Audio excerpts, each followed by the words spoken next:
Binalik kita sa company as a second chance. Which means you have to work harder. And yet you didn't even realize na ninanakawan na tayo nila Charmaine. The next time na maulit ang pangyayaring to, I'm telling you, Francis, ikaw na mawawalan ng trabaho.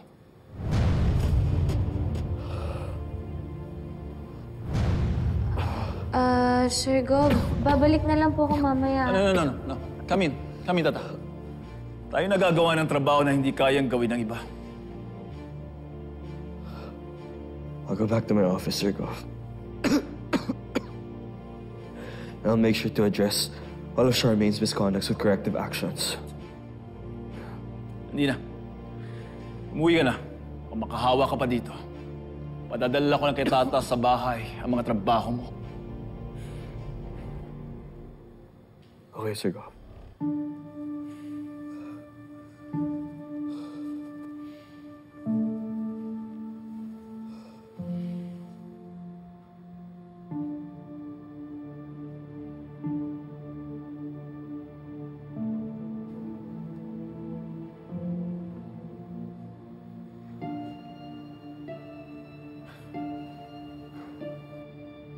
Sir Gov, kailangan ko lang po papirmahan po ito.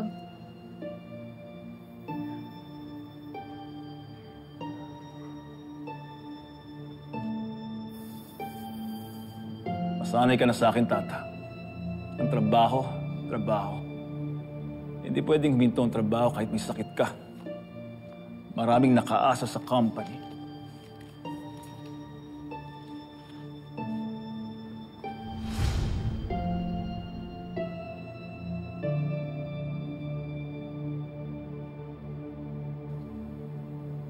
That's my mom, Dulce Palma. Everybody calls her Lola Sweet. Lola Sweet? Siguro po, sweet po siya, no?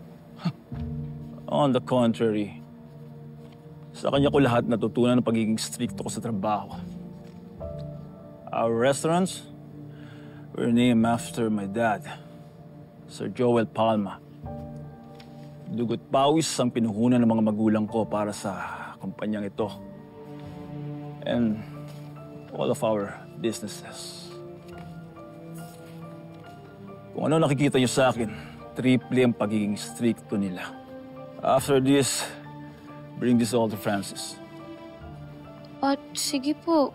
Pero, Sir Gov, may sakit po si Sir Francis eh. Baka hindi niya po kayanin to. Kung hindi niya kakayanin, may mga taong hindi susweldo.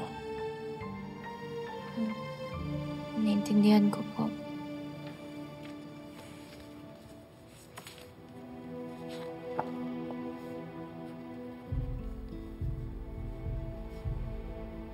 Bakit ka ganyan tumingin sa akin? You think I'm being too harsh on my son? Naintindihan ko naman po, Sir Gov, kung bakit po kayo stricto kay Sir Francis. Pero alam niyo po, ginagawa naman po ni Sir Francis yung lahat.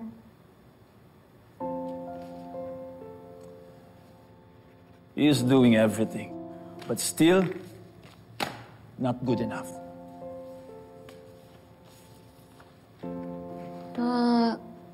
Pero sir, di ba wala naman pong magaling agad? Alam niyo po ako, pag nagkakamali po ako, naiinis ako sa sarili ko. Pero lagi akong pinapaalalahanan ng nanay ko na, tao lang din naman po tayo. Mayroong mga araw na hindi tayo magaling, nagkakamali tayo. Pero importante po hindi tayo sumusuko. At si Sir Francis, hindi po siya sumusuko, Sir Gov.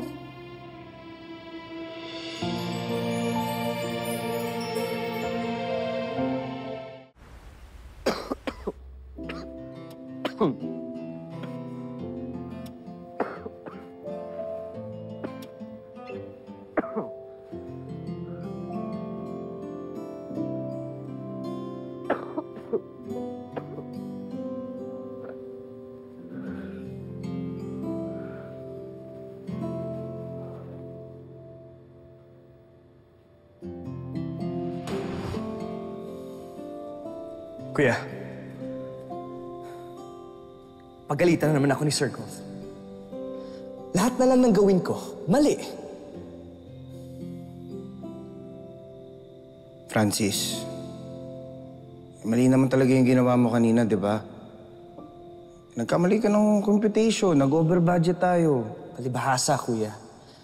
Paborito ka ni Sir Golf. Francis, hindi totoo yan. Mula nabudlayan ka nga, naiintindihan ako. Hindi totoo yan. Mas madalas nga akong pagalitan ni Sir Gob kaysa sa'yo di ba? Last week, isa ko oras niya ako ginisermonan.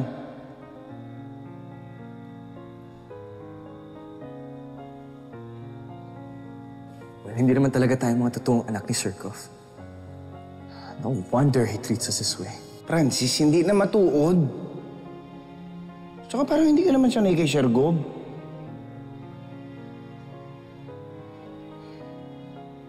Pinalaki niya tayo at minahal niya tayo ng parang tunay na mga anak niya. I know it's hard for you to see, Francis. Pero he's only stick with us. Because he wants us to be better. Kaya kanya pinapagalitan dahil gusto niya na matuto ka.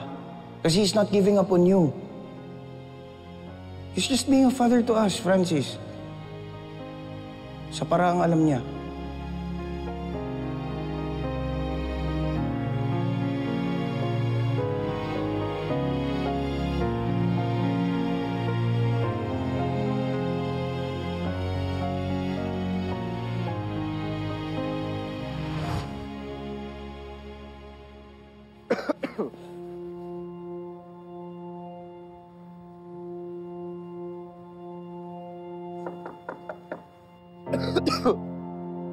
Pasok. Sir Francis?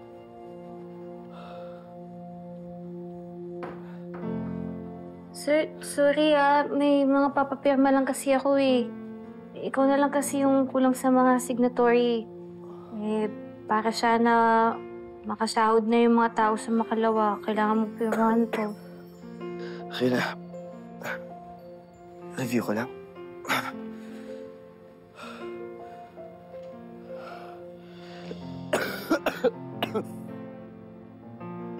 Sir, okay ka lang?